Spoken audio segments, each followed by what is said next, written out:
السلام علیکم ورحمۃ اللہ۔ اعوذ باللہ السمیع العلیم من الشیطان الرجیم من ہمزہ ونفخہ ونفثہ۔ بسم اللہ الرحمن الرحیم۔ رب اشرح لی صدری ویسر لی امری واحلل عقدۃ من لسانی یفقہوا قولی۔ سورہ بقرہ ہم نے 186 آیات پڑھی ہیں، آج 187ویں آیت پڑھیں گے، اور سورہ بقرہ میں کل 286 آیات ہیں۔ اس اعتبار سے 100 آیات باقی ہیں۔ آج 187ویں آیت پڑھیں گے۔ بات رمضان کے حوالے سے چل رہی ہے، بیچ میں ایک بات دعا کے حوالے سے آ گئی کہ جو اللہ کو پکارتا ہے اللہ تعالیٰ اس کی پکار کو سنتا ہے، اللہ اس کی فریاد کو سنتا ہے۔ اللہ تعالیٰ فرما رہا ہے کہ انہیں چاہیے کہ میری بات مانیں، مجھ پر ایمان لائیں تاکہ یہ کامیاب ہو جائے، ہدایت پا جائے۔ اس بات کے بعد پھر وہی بات آئی رمضان کی۔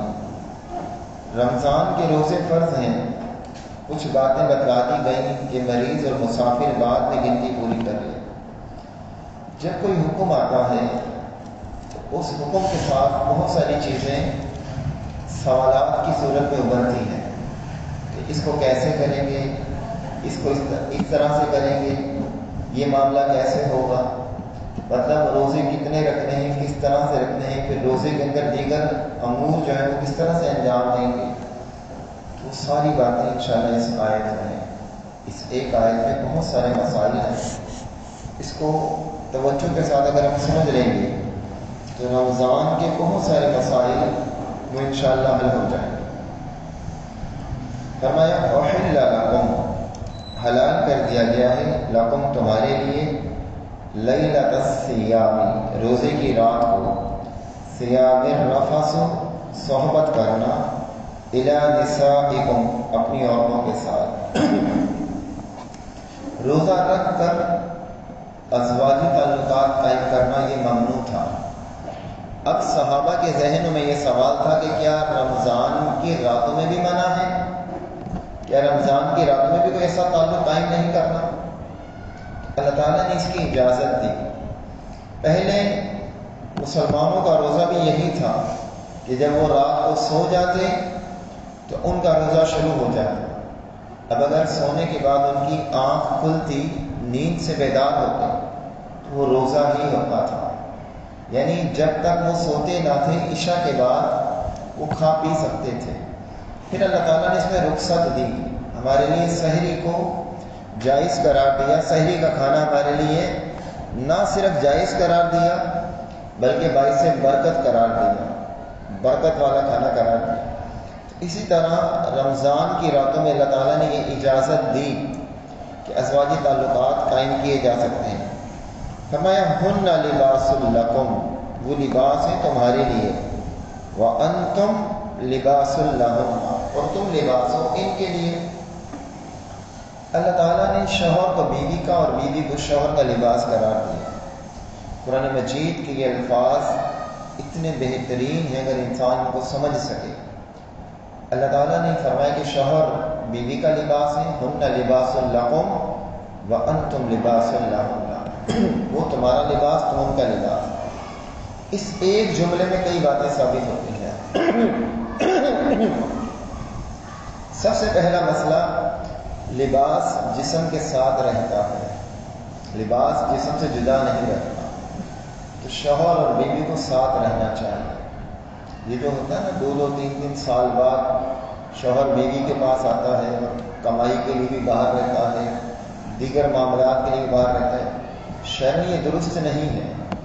ہاں اگر بیوی اجازت دیتی ہے تو ہم اس کو صرف جائز حد تک کہہ سکتے ہیں، کوئی اچھا قدم نہیں ہے۔ سیدنا عمر رضی اللہ تعالیٰ عنہ نے تو آرڈر جاری کیا تھا باقاعدہ کہ 4 ماہ سے زیادہ کوئی شوہر اپنی بیوی سے جدا نہ ہے، 4 مہینے سے زیادہ جدا نہ ہے۔ وہ لوگ جو سرحدوں پر تھے، یعنی مسلمانوں کی افواج انہیں بھی واپس بھیجا جاتا تھا ان کی بیویوں کے پاس. ہن لباس لکم وانتم لباس لہن. لباس جسم کے ساتھ ہی اچھا لگتا ہے. دوسری چیز یہ لباس جو ہے وہ انسان کی زینت کا سبب ہے. انسان اس میں خوشنما محسوس ہوتا ہے. بغیر لباس کے انسان کو کیا سمجھتے ہیں؟ کوئی اس کی زینت، کوئی معیار، کوئی حیا، کوئی عزت، کوئی وقار، کچھ بھی نہیں. جب اللہ تعالیٰ نے اس قابل بنا دیا کہ آپ اس جوڑے کو قائم رکھ سکیں تو اسے نکاح کرنا چاہیے. یہ اس کی زینت کا سبب ہے. ہن لباس لکم وانتم لباس لہن. پھر لباس جو ہے وہ سردی اور گرمی سے بچاؤ کا سبب بھی ہے. اگر ایک شخص کڑک دھوپ میں باہر نکل آئے تو سورج کی تپش اور حرارت اس کے جسم کو جلا دے گی. سخت گرمی کے اندر اس کے جسم کو بچاؤ کس چیز سے ہوا؟ جسم کا بچاؤ لباس کے ساتھ. تو کٹھن ترین حالات کے اندر اگر مرد کا کوئی ساتھ دیتا ہے اور عورت کا کوئی ساتھ دیتا ہے تو وہ شوہر ہے یا بیوی ہے.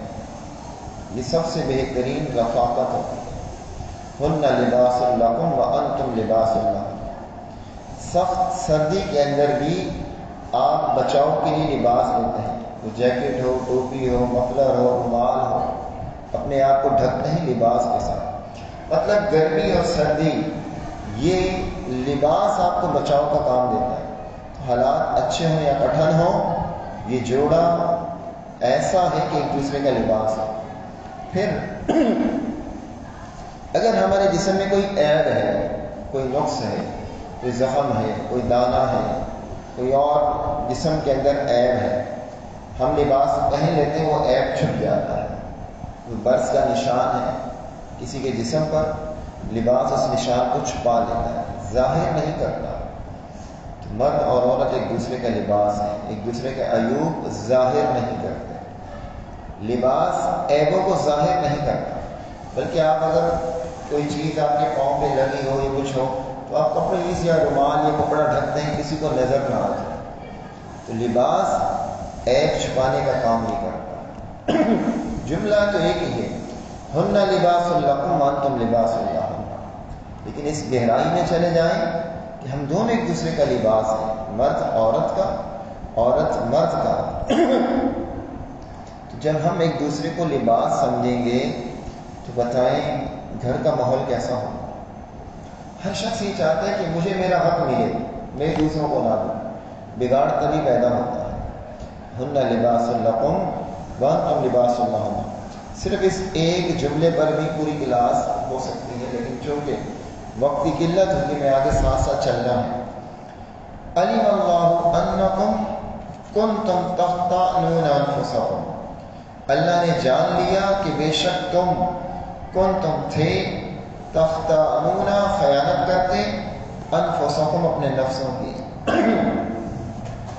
جب اللہ تعالیٰ نے یہ پابندی رکھی کہ رات میں بھی ازواجی تعلقات قائم نہیں کرتے تو بعض صحابہ کے ساتھ یہ معاملہ ہو گیا، انہوں نے تعلقات قائم کر لیے. خیانت اپنے ساتھ کی. اللہ کو تو کچھ نہیں بگڑتا. اللہ کے احکامات ہمارے لیے امتحان اور آزمائش ہوتے ہیں، لیکن اللہ نے فرمایا فتح علیکم. اللہ نے تم پر توجہ فرمائی، تمہیں توبہ کی توفیق دے دی، تم پر مہربان ہو. فتح علیکم، تمہاری توبہ قبول کی، تمہارے لیے رخصت دی. وعفا عنکم، اور معاف کر دیا، عنکم تمہیں، فالآن تمہیں معاف کر دیا. جو کچھ تم نے کیا اللہ نے معاف کر دیا. اللہ نے معافی کی، نوید سنا دی، خوشخبری سنا دی. فالآن، لہذا اب باشروہن، تم مباشرت کرو ان سے. اب اللہ نے تمہیں راتوں میں اجازت دے دی، ازواجی تعلقات قائم کرنے کی اللہ نے اجازت دی. وابتغوا، اور تلاش کرو، ما کتب اللہ لکم، اس کو جو لکھ دیا ہے اللہ نے تمہارے لیے. اس تعلقات کے قائم کرنے کا مقصد کیا ہے؟ اولاد کی پیدائش. جو اللہ تعالیٰ نے تمہاری قسمت میں لکھ دیا اسے تلاش کرو. صرف اپنی ذاتی خواہش کو پورا نہ کرو. اللہ تعالیٰ نے انسانی نسل کی بقا کا طریقہ ہی یہ رکھا ہے اور اللہ تعالیٰ انسانیت کو قیامت تک پیدا کرے گا، اس میں رکاوٹ نہ ڈالو، روکنے کی کوشش نہ کرو۔ جس روح کو اللہ نے بھیجنا ہے اب اسے نہیں روک سکتے، اب اسے قطعاً نہیں روک سکتے، اور جس روح کو اللہ نے پیدا ہی نہیں کرنا اب لاکھ محنتیں اور کوششیں کرتے رہو، نتیجہ صفر ہوتا ہے، زیرو ہوتا ہے۔ تو وَابْتَغُوا مَا كَتَبَ اللَّهُ لَكُمْ، جو اللہ نے لکھ دیا اسے تلاش کرو، جو اللہ تمہیں دینا چاہتا ہے وہ تم روک نہیں سکتے، اسے عزت کے ساتھ اور اللہ کی رحمت کے ساتھ تلاش کرو۔ اس پوری بات میں ایک ہی بات آئی ہے، ابھی تک ایک مسئلہ آیا ہے کہ ان راتوں میں ازواجی تعلقات کی اجازت ہے۔ اب اگلی بات وَكُلُوا وَاشْرَبُوا، اور تم کھاؤ اور پیو، حتیٰ یہاں تک کہ یتبین ظاہر ہو جائے لکم الخیط تمہارے واسطے دھاگا، الاbyض سفید، من الخیط الاسود سیاہ دھاگے سے، من الفجر فجر تک، کھاؤ اور پیو سفید دھاگا سیاہ دھاگے سے جدا ہو جائے۔ یعنی پہلے تو یہ تھا کہ رات آپ عشاء کے بعد اگر سو گئے تو کھانا پینا بند۔ اب اللہ تعالیٰ نے رخصت دی کہ تم کھاؤ اور پیو، کلوا واشربوا حتیٰ یتبین لکم الخیط الاbyض من الخیط الاسود من الفجر، کہ سفید دھاگا سیاہ دھاگے سے جدا ہو جائے۔ خیط کہتے ہیں دھاگے کو، اور درزی جو ہوتا ہے وہ دھاگے کا کام کرتا ہے، اسی وجہ سے اس کو خیاط کہا جاتا ہے۔ خیاط کپڑے سینے والا، سوئی اور دھاگے کو استعمال کرتا ہے، عربی میں اسے خیاط کہتے ہیں۔ فرمایا کھاؤ اور پیو۔ اللہ تعالیٰ نے سحری کی رخصت دی اور اس کے بڑے فضائل ہیں۔ نبی علیہ السلام نے فرمایا کہ سحری کھانے والے پر فرشتے رحمتیں بھیجتے ہیں، سحری کھانے والے پر فرشتے رحمتیں بھیجتے ہیں۔ پھر آپ نے فرمایا کہ سحری کرو چاہے ایک گھونٹ پانی کیوں نہ، اگر آپ کی آنکھ نہیں کھلی تو علیحدہ بات ہے، لیکن جان بوجھ کر سحری کو ترک نہیں کرنا چاہیے۔ اور بہترین سحری کھجور کی ہے، اور سب سے فرمایا میری امت بھلائی پر رہے گی جب تک سحری میں دیر اور افطاری میں جلدی کرے گی۔ اور یہاں تک آپ نے فرمایا کہ ابو داؤد کی روایت ہے کہ جو شخص سحری کر رہا ہو اسے چاہیے کہ اگر اذان سن لے تو جو کچھ اس کے پیالے میں ہے اپنی حاجت پوری کر لے، اس پیالے کو رکھ نہ دیں۔ اب یہ نہیں جیسے آپ چائے پی رہے ہیں اس چائے کو پورا پی لیں، یہ نہیں کہ آپ نے کھانا پینا بند کر دیا، جیسے مؤذن نے اللہ اکبر کہا تو آپ پانی کی طرف دوڑے کہ پانی پی لیں، یہ غلط ہے، کیونکہ سحری کا وقت بند ہو چکا۔ آپ کے ہاتھ میں گلاس نہیں ہے، آپ کے ہاتھ میں پیالہ نہیں ہے، اب وقت بند ہونے کے بعد اگر آپ گلاس اٹھا کر پئیں گے، پانی کی طرف جائیں گے، کولر سے پانی نکالیں گے تو آپ اپنا روزہ خراب کریں گے۔ رخصت اس شخص کو ہے جو کھا رہا ہو، اسے کہا کہ اپنی حاجت پوری کرنی ہے، کیونکہ جب سحری کا وقت بند ہو گیا، اب یوں سمجھیں نا جیسے افطاری کا وقت ہے، 1 منٹ باقی ہو اب افطاری نہیں کرتے، 15 سیکنڈ بھی باقی ہو تو افطاری نہیں کرتے، اگر آپ کر لیں گے تو روزہ ضائع ہو جائے گا۔ تو اسی طرح سحری کا وقت ختم ہو گیا، اب 10 سیکنڈ بعد بھی اگر آپ پانی پئیں گے نا تو روزے کو ضائع کریں۔ ہاں اگر آپ کھا رہے ہیں تو حاجت کو پورا کر دیں۔ اس وقت سیدنا بلال رضی اللہ عنہ اذان دیا کرتے تھے، نبی علیہ السلام نے کہا کہ بلال کی اذان تمہیں کھانے سے نہ روکے، کھانے سے نہ روکے۔ پھر اس کے بعد عبداللہ بن ام مکتوم جو نابینا تھے وہ اذان دیتے تھے فجر کی، 2 اذانیں ہوتی تھیں، ایک سیدنا بلال رضی اللہ عنہ دیتے تھے اور ایک سیدنا عبداللہ بن ام مکتوم، اور یہ دونوں اذانوں کا تذکرہ صحیح بخاری ہے۔ یہ جو بلال اذان دیتے تھے رضی اللہ عنہ، اس کو سحری کی اذان کہا جاتا ہے۔ تو یہ آپ 12 مہینے دے سکتے ہیں، حرم میں آج بھی ہوتی ہے، بیت اللہ میں مسجد نبوی میں آج بھی یہ اذان ہوتی ہے۔ اللہ تعالیٰ میں توفیق دے کہ ہم وہاں جا کر سنیں، 12 مہینے یہ اذان ہوتی ہے، سحری کی اذان۔ اس کے بعد سیدنا عبداللہ بن ام مکتوم فجر کی اذان دیتے تھے۔ صحابہ سے پوچھا کہ فجر کی اذان اور سحری کی اذان میں کتنا فرق ہوتا تھا؟ فرماتے تھے کہ 50 آیات تک، یعنی اتنا کم وقت ہوتا تھا جتنی دیر میں 50 آیات تلاوت کی جاتی ہیں۔ اب آپ سورہ بقرہ کی 50 آیات دیکھ لیں، آدھے پارے کے قریب بن جائے، یعنی کہ اتنا کم وقت، اینڈ میں بالکل لوگ سحری کیا کرتے تھے، سحری کو بالکل اختتام میں کیا کرتے تھے۔ اب قرآن مجید سمجھنے کے لیے نبی صلی اللہ علیہ وسلم کی ذات کو سمجھنا، ان کی بات کو سمجھنا ضروری ہے، مرضی سے سمجھ میں نہیں آئے گا۔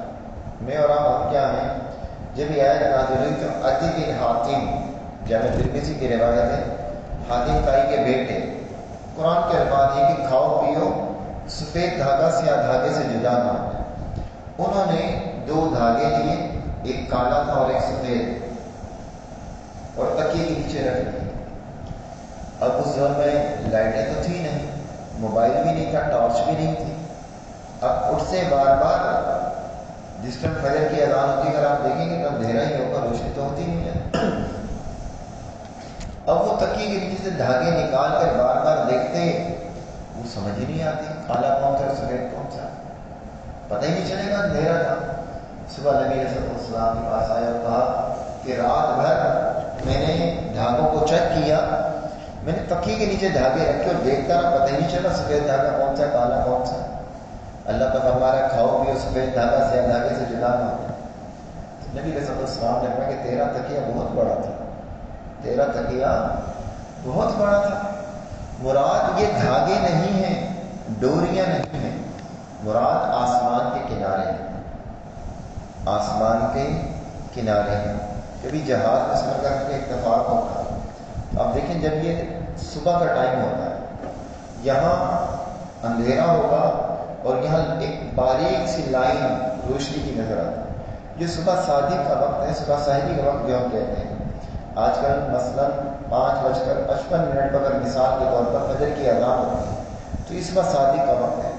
اگر آپ آئیں اس وقت اپنی چھت پر چڑھ کر آسمان کا وہ کنارہ دیکھیں جہاں سورج طلوع ہوتا ہے، یعنی مشرق کا کنارہ، تو وہاں ایک دھاری سی نظر آئے گی، سفیدی سی نظر آئے گی، سفیدی نمودار ہونا شروع ہوتی ہے، پھر وہ آہستہ آہستہ آہستہ بڑھتی جاتی ہے اور مغرب کی طرف آتی ہے تو آسمان سفید ہوتا جاتا ہے۔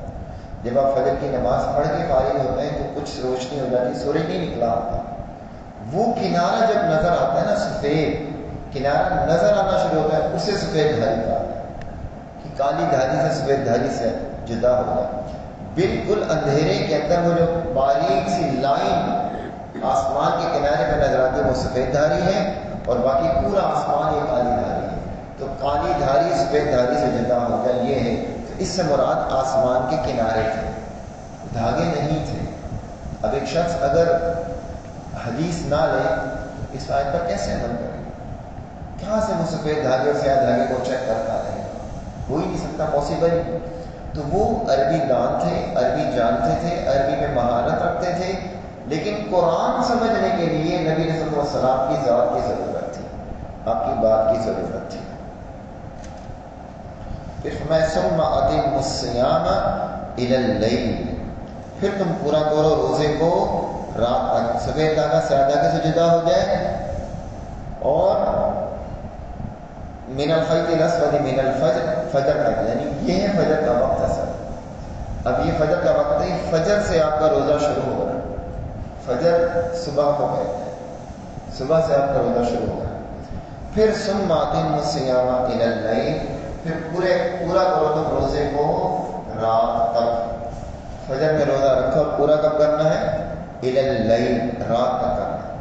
اب احادیث سے یہ بات پتہ چلتی ہے، صحیح بخاری میں دیگر کتب احادیث میں، جب سورج غروب ہوتا تھا تو نبی صلی اللہ علیہ وسلم روزہ افطار کر لیتے تھے، روزہ افطار کر لیتے تھے۔ بلکہ ایک روایت تو یوں آتی ہے، صحابہ کہتے ہیں کہ ایک دن بادل تھے، ہمارے یہاں تو گھڑیاں ہیں نا، 7:26 پہ سورج غروب ہوگا، ہم گھڑی دیکھتے ہیں، ہم نے تو سورج کو دیکھنے کی ضرورت ہی نہیں، ہم گھڑی فکس ٹائم دیکھتے ہیں، روزہ افطار کر لیتے ہیں۔ وہ بیچارے کتنی محنت کرتے تھے عبادت کے لیے، روزانہ ہر نماز کے لیے سورج چیک ہوتا ہے کہ ظہر کا وقت ہو گیا، عصر کا وقت ہو گیا، مغرب کا وقت ہو گیا، عشاء کا وقت ہو گیا، فجر کا وقت ہو گیا، ڈیلی۔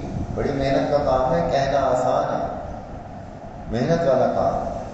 تو وہ سورج چیک کر رہے تھے، بادل تھے، اب بادلوں میں کیا اندازہ ہوتا ہے کہ سورج غروب ہو گیا، روشنی بھی ہوتی ہے. تو صحابہ کہتے ہیں کہ ہم نے اندازہ کیا کہ سورج غروب ہو گیا اور ہم نے روزہ افطار کر لیا، ہم نے روزہ افطار کر لیا. پھر اچانک بادل کا ٹکڑا ہٹا اور ہمیں سورج نظر آیا غروب ہوتے ہوئے، سورج غروب نہیں ہوا تھا. وہ اتنی جلدی افطار کرتے تھے. مقصد یہ کہ روزے کو رات تک پورا کرنا، رات سے مراد سورج کا غروب ہونا ہے. ہمارے یہاں کچھ نظریات ہیں، باطل نظریات، ان کو بتانا اس وجہ سے ضروری ہے کہ انسان کے علم میں یہ بات ہونی چاہیے. کل کو کوئی آپ کو یہ دھوکہ دے دے کہ جی آپ تو روشنی میں روزہ افطار کرتے ہیں. قرآن کہتا ہے وَأَتِمُّوا الصِّيَامَ ثُمَّ أَتِمُّوا الصِّيَامَ إِلَى اللَّيْلِ، روزے کو رات تک پورا کرو. ابھی تو روشنی ہوتی ہے، جب سورج غروب ہوتا ہے تو رات شروع ہو جاتی ہے. رات اندھیرے کا نام نہیں ہے، پہلی بات یہ ذہن ہے، رات اندھیرے کا نام نہیں. اگر رات اندھیرے کا نام ہے تو آپ فجر کی اذان رات میں دیتے ہیں یا صبح دیتے ہیں؟ فجر کی اذان صبح ہوتی ہے حالانکہ اندھیرا ہوتا ہے. صبح روشنی کا نام نہیں، رات شروع ہو جاتی ہے سورج غروب ہوتے ہی، اور صبح ہوتی ہے، صبح صادق ہوتے ہی جب سفید دھاری سے دھاری سے جدا ہوتی ہے. اس پورے پیریڈز کا نام رات ہے. اب جب فل رات شروع ہوتی ہے تو اس وقت اندھیرا ہو جاتا ہے. جب پوری رات شروع ہوتی ہے نا وہ عشاء کا وقت ہے. مغرب کا وقت ہوتا ہے جب سورج غروب ہو جاتا ہے. جب سورج غروب ہوتا ہے نا تو اس طرح غروب ہوتا ہے مغرب میں. آپ دیکھیں سورج غروب ہونے کے بعد آسمان کے کناروں پہ سرخی نظر آتی ہے. وہ سرخی سورج کی روشنی کی ہوتی ہے، وہ روشنی قائم رہتی ہے. سورج آگے چلا جاتا ہے، مزید جاتا جاتا ہے، وہ روشنی کم ہوتی جاتی ہے. جب وہ سرخی غائب ہو جاتی ہے، جب وہ سرخی غائب ہوتی ہے تو عشاء کا وقت شروع ہوتا ہے. عشاء کا وقت سرخی غائب ہونے سے، سرخی غائب ہونے کے بعد فل اندھیرا ہوتا ہے، مگر رات سورج غروب ہوتے ہی شروع ہو جاتی ہے. مثال کے طور پر یہ انگلی ہے، اب اگر یہاں کسی کے کنارے میں کچھ لگ جائے، وہ کہتا ہے میرے ناخن پر کچھ لگ گیا ہے، یہ انگلی اور یہاں تک انگلی ہے، یہاں سے لے کے یہاں تک یہ پوری انگلی. اب کوئی شخص کہے نہیں کہ یہی انگلی ہے، وہ نہ اس کنارے کو انگلی مانے نہ اس کنارے کو انگلی مانے، کیونکہ اس کی عقل کا قصور ہے. تو سورج غروب ہوتی ہے رات شروع ہوتی ہے، وہ رات کی ابتدا ہے. اللہ تعالیٰ نے فرمایا کہ جب رات آ جائے تو روزہ افطار کرو. اگر مراد اندھیرا ہی ہو، اچھا اگر 4 بجے خوب اندھیرا چھا جائے، بادل آ جائے تو کیا روزہ افطار کر لیں؟ اگر کسی دن ایسا ہو کہ خوب اندھیرا ہو جائے، گہرے بادل آ جائیں 4 بجے یا دوپہر 2 بجے یا 3 بجے اور روزے بھی ہوں رمضان میں، تو کیا روزہ افطار کر سکتے ہیں؟ نہیں کر سکتے نا. کیوں کہ روزے کو رات تک پورا کرنا اور رات سے مراد سورج کا غروب ہونا. تو جو لوگوں کی عقلی اور قیاسی باتیں وہ ساری باطل ہیں. سب سے بڑھ کر نبی علیہ السلام کی حدیث کہ جب سورج مشرق سے نکلے اور مغرب پہ غروب ہو جائے، جب سورج مغرب پہ غروب ہو جائے تو روزہ افطار کرو. بات ختم. روزے کو افطار کرنا ہے سورج غروب ہوتے ہی. وَلَا تُبَاشِرُوهُنَّ، اور نہ مباشرت کرو تم ان عورتوں سے. اب عورتوں سے مباشرت بھی نہیں کرنی حالت روزہ میں. ایک حالت روزہ میں نہیں کرنی، اور ایک اور مقام اللہ تعالیٰ نے بیان کیا، فرمایا وَأَنْتُمْ عَاكِفُونَ فِي الْمَسَاجِدِ، جب تم اعتکاف کرتے ہو مسجدوں میں. اعتکاف کی حالت میں بھی مباشرت نہیں کرنی. مطلب اعتکاف میں دن میں تو روزہ ہوتا ہے، رات میں تو نہیں ہوتا. تو اگر شوہر اور بیوی دونوں اعتکاف میں بیٹھے تب بھی کوئی ایسا عمل، کوئی ایسا فعل نہیں کرنا. پہلی بات. دوسری بات یہ بھی ثابت ہے کہ وَأَنْتُمْ عَاكِفُونَ، تم اعتکاف کرتے ہو فی المساجد، مسجدوں میں. قرآن مجید سے یہ بات پتہ چلی کہ اعتکاف مسجد میں ہوتا ہے، مسجد کے علاوہ اعتکاف جائز ہی نہیں. سیدہ عائشہ رضی اللہ تعالیٰ فرماتی ہیں، ابو داؤد کی روایت ہے کہ مسجد کے علاوہ اعتکاف جائز ہی ہے. نبی علیہ السلام نے جتنی بار اعتکاف کیا مسجد میں ہی کیا، اور آپ نے اعتکاف کیا لیلۃ القدر کو تلاش کرنے کے لیے. آپ نے رمضان کے شروع کے عشرے میں بھی کیا درمیانی عشرے میں بھی کیا اور آخری عشرے میں بھی کیا. لیکن جب آپ کو یہ بات بتلائی گئی کہ لیلۃ القدر رمضان کے آخری عشرے میں ہے، اس کے بعد آپ نے ہمیشہ آخری عشرے میں ہی اعتکاف کیا. اعتکاف کہتے ہیں اپنے آپ کو ایک جگہ پر مخصوص انداز میں بٹھا دینا، عاکف، ایک جگہ کے لیے خاص ہو جانا، بس اب وہیں رہنا. یہ ہے اعتکاف کا معنی، کہ اللہ کے لیے اعتکاف کرنا.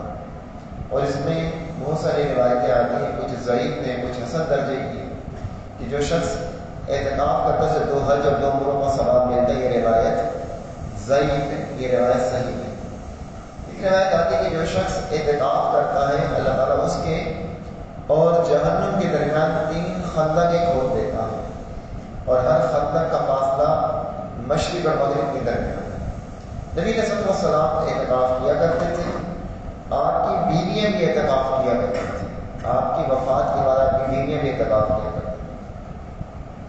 ایک بار نبی علیہ الصلوۃ والسلام نے اعتکاف کیا، خیمہ لگایا، اور جب خیمہ لگا تو پتہ یہ چلا اعتکاف کے لیے خیمے لگتے تھے، یہ بھی سنت ہے. آپ نے مسجد میں دیکھا کہ آپ کی ایک بیوی نے خیمہ لگایا، اس کے بعد بہت ساری دوسری عورتوں نے، آپ کی دیگر بیویوں نے بھی خیمے لگا دیے. پہلے تو کوئی بھی نہیں بیٹھ رہا تھا. جب دیکھا کہ فلاں بیوی بیٹھ رہی ہے تو دوسری نے کہا میں بھی بیٹھوں، تیسری نے کہا میں بھی بیٹھوں، چوتھی نے کہا میں بھی بیٹھوں. بہت ساری بیویوں نے خیمے لگا دیے. نبی علیہ الصلوۃ والسلام آئے اور اپنے خیمے کے پاس جب مسجد میں خیمے دیکھے اتنے سارے، پوچھا یہ کیوں لگائے ہیں؟ کہا کہ آپ کی بیویوں نے لگایا.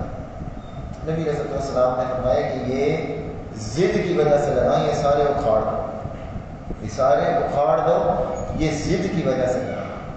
ضد کی وجہ سے اللہ تعالیٰ اجر نہیں دے گا. اس سال آپ نے بھی اعتکاف نہیں کیا.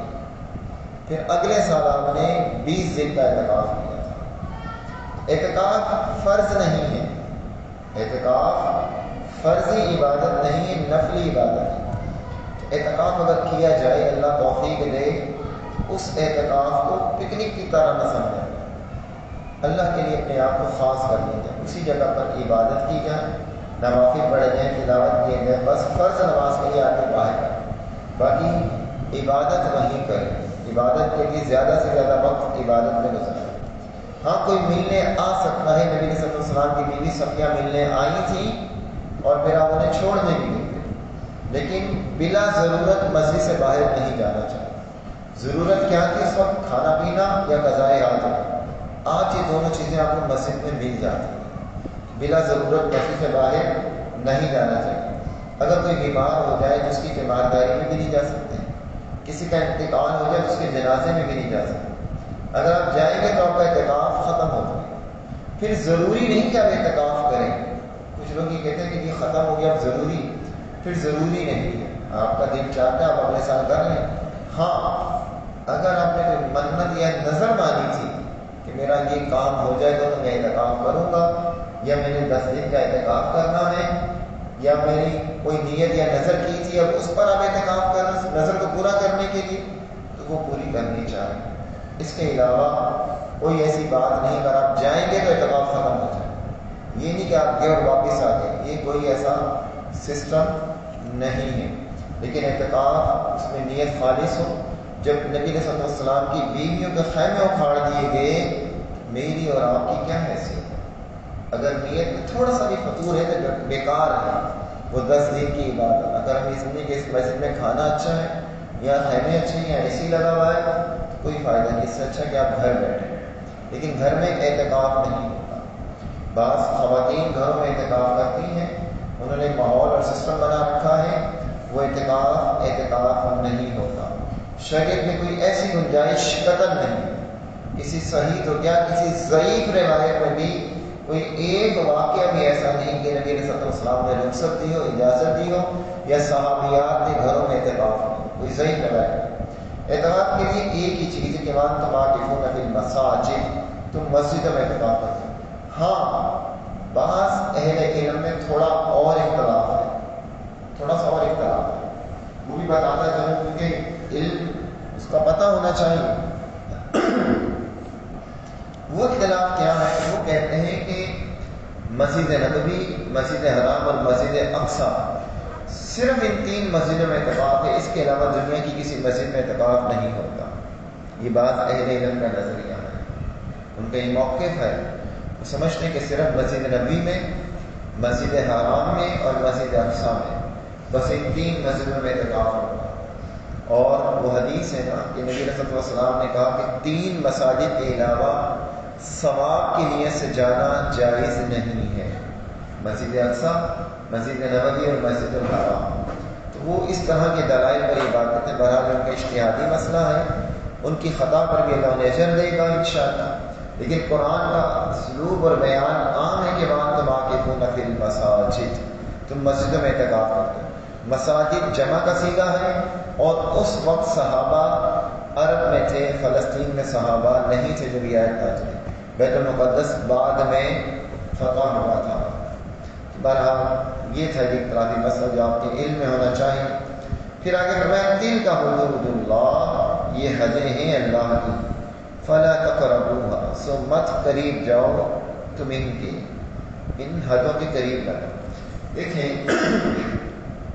جیسے ہمارے گھر ہے نا، ہمارے گھر کے باہر باؤنڈری بنی ہوئی 4 دیواری، اب اس 4 دیواری کو کراس کر کے کوئی ہمارے گھر میں داخل ہوگا تو ہمیں کیسا لگے گا؟ ہمیں کیا محسوس ہوگا؟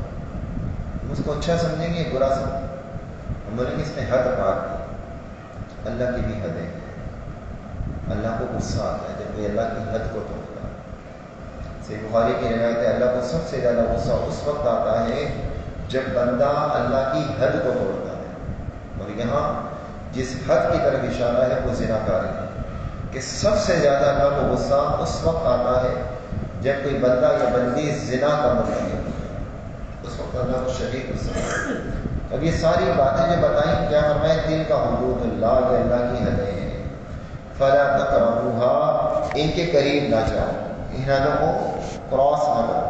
کذالک یبین اللہ، اسی طرح بیان فرماتا ہے اللہ تعالیٰ آیاتی، اپنی آیتیں،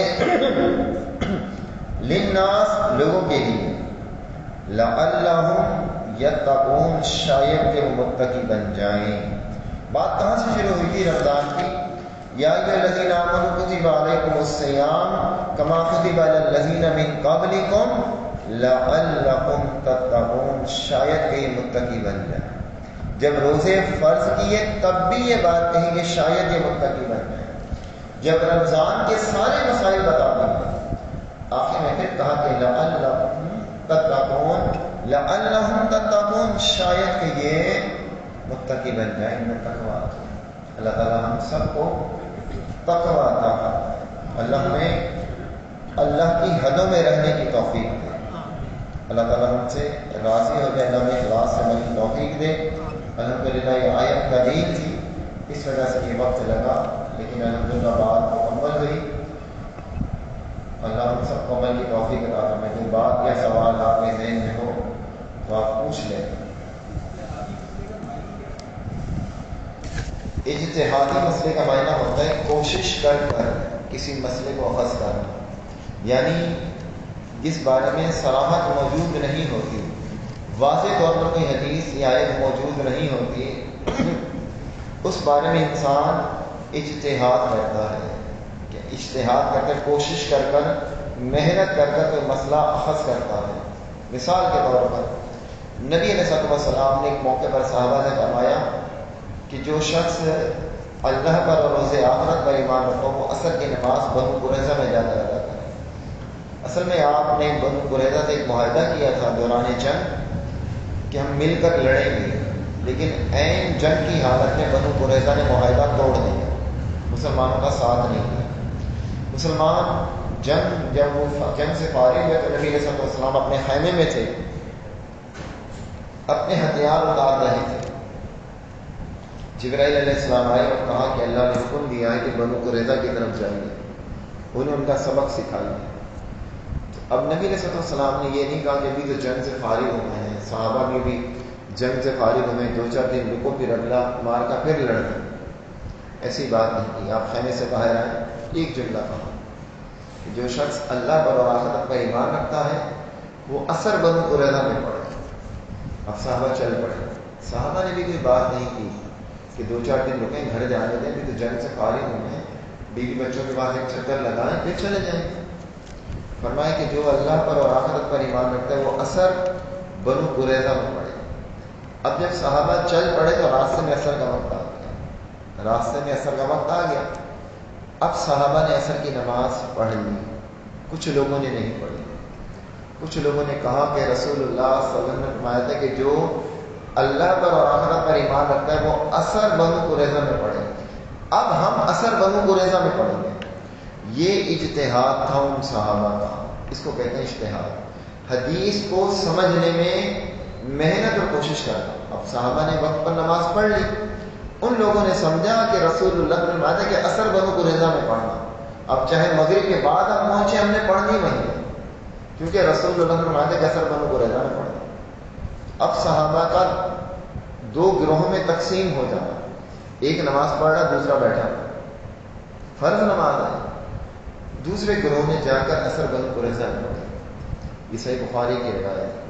پھر نبی علیہ الصلوۃ والسلام کو بتلایا, آپ خاموش رہے, دونوں کو کچھ نہیں کہا. مطلب قیامت تک کے لیے یہ بات ہمیں سمجھا دی گئی کہ اگر کوئی شخص کسی حدیث کو دیکھ کر کوئی مسئلہ اخذ کرتا ہے تو اللہ اسے اجر دیتا ہے. اس سے میں ملتی ہوئی بات آپ کو بتلا دوں, آج کے دور میں آپ کو سمجھ میں آ جائے. رسول اللہ صلی اللہ علیہ وسلم کے متعلق آتا ہے, صحابہ کہتے ہیں کہ جب نبی علیہ الصلوۃ والسلام نماز میں کھڑے ہوتے تھے آپ کے ہاتھ بندھے ہوئے ہوتے تھے. جب آپ نماز میں کھڑے ہوتے تھے آپ کے ہاتھ بندھے ہوئے ہوتے تھے. اب 1905 میں سعودی عرب کے ایک عالم نے, انہوں نے بھی حدیث پڑھی, انہوں نے کہا حدیث میں آتا ہے کہ رسول اللہ جب نماز میں کھڑے ہوتے تھے تو ہاتھ بندھے ہوئے ہوتے تھے, تو رکوع کے بعد بھی تو کھڑا ہونا ہے. انہوں نے ہاتھ باندھنا شروع کر دیا. پھر اس پر دلائل ادھر سے بھی ادھر سے بھی دینا شروع کیا. ٹھیک اجتہادی مسئلہ, آج بھی لوگ باندھتے ہیں. دلیل کیا ہے کہ نبی علیہ الصلوۃ والسلام جب نماز میں کھڑے ہوتے ہیں, اور جو چھوڑتے ہیں اس میں حدیث میں آتا ہے کہ نبی علیہ الصلوۃ والسلام جب رکوع سے کھڑے ہوئے ہر ہڈی اپنی جگہ پر آ گئی. ہڈی کی جگہ تو یہ ہے, وہ کہتے ہیں نہیں ہڈی یہاں تھی اپنی جگہ پر واپس آ گئی. اس طرح کی بات, یہ اجتہادی مسائل ہیں, اس کو کہتے ہیں اجتہاد. ایک سوال خواتین کی طرف سے بھی ہے کہ روزہ رکھنے کی طاقت اگر نہیں ہے اور فدیہ بھی نہیں دے سکتا تو اس کے بارے میں کیا ہو؟ اگر نہ روزہ رکھنے کی طاقت ہے نہ فدیہ دینے کی طاقت ہے تو اہل ثروت کو چاہیے کہ ایسے شخص کے ساتھ کوآپریٹ کریں, اس کے ساتھ مالی معاونت کریں. جب ایک شخص اس پر فدیہ آ گیا تو نبی علیہ السلام نے اس سے کہا کہ 60 روزے رکھو. اس نے کہا میں اتنی طاقت نہیں رکھتا. آپ نے کہا کہ 60 مسکینوں کو کھانا کھلاؤ. اس نے کہا مال بھی نہیں میرے پاس, غریب آدمی. فرمایا بیٹھ جاؤ. ایک شخص آئے کھجوروں کا ٹوکرا لے کر, نبی علیہ السلام نے اس کو دیا اور کہا کہ اس کو غریبوں میں بانٹ دو. بولتے ہیں پورے مدینے میں مجھ سے زیادہ کوئی غریب بھی نہیں. فرمایا اپنے گھر لے جاؤ, اپنے گھر ہی لے جاؤ. تو ایسے لوگوں کو چاہیے جو مالدار ہیں, پھر ایسے لوگوں کی مدد کریں. اللہ تعالیٰ ہمیں عمل کی توفیق دے. دعا پڑھیں. سبحانک اللہم و بحمدک اشہد ان لا الہ الا انت استغفرک و اتوب الیک.